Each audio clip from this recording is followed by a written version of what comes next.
Hello विद्यार्थी मित्रांनो, आज आपण MST-CET PCM 11 एप्रिल 2026 या पेपरचा सविस्तर आढावा घेणार आहोत.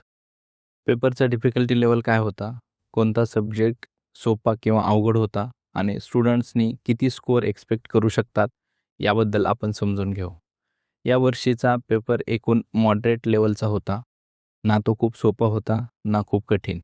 ज्यांनी वर्षभर सातत्याने आणि प्रॉपर प्रिपरेशन केली होती त्यांना हा पेपर मॅनेजेबल वाटला असेल. फिजिक्स सेक्शनबद्दल बोलायचे झाले तर तो मॉडरेट टू डिफिकल्ट कॅटेगरीमध्ये येतो. या सेक्शनमध्ये न्यूमेरिकल क्वेश्चन्स जास्त होते आणि कॉन्सेप्ट क्लॅरिटी खूप महत्त्वाची होती. काही क्वेश्चन्स थोडे ट्रिकी होते, त्यामुळे अनेक स्टुडंटना हा सेक्शन सोडवताना वेळ जास्त लागला.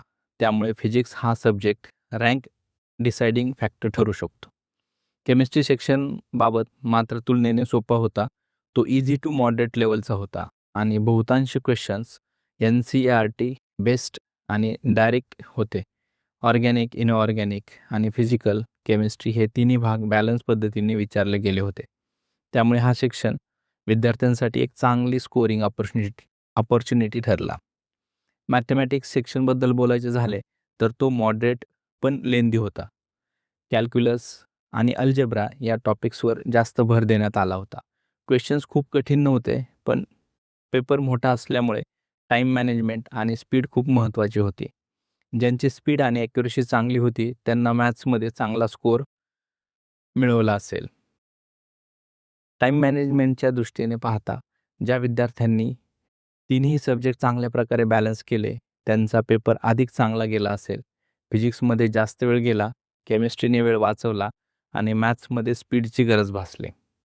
स्कोअरबद्दल बोलायचे झाले तर 150+ मार्क्स हे गुड परफॉर्मन्स मानले जाईल.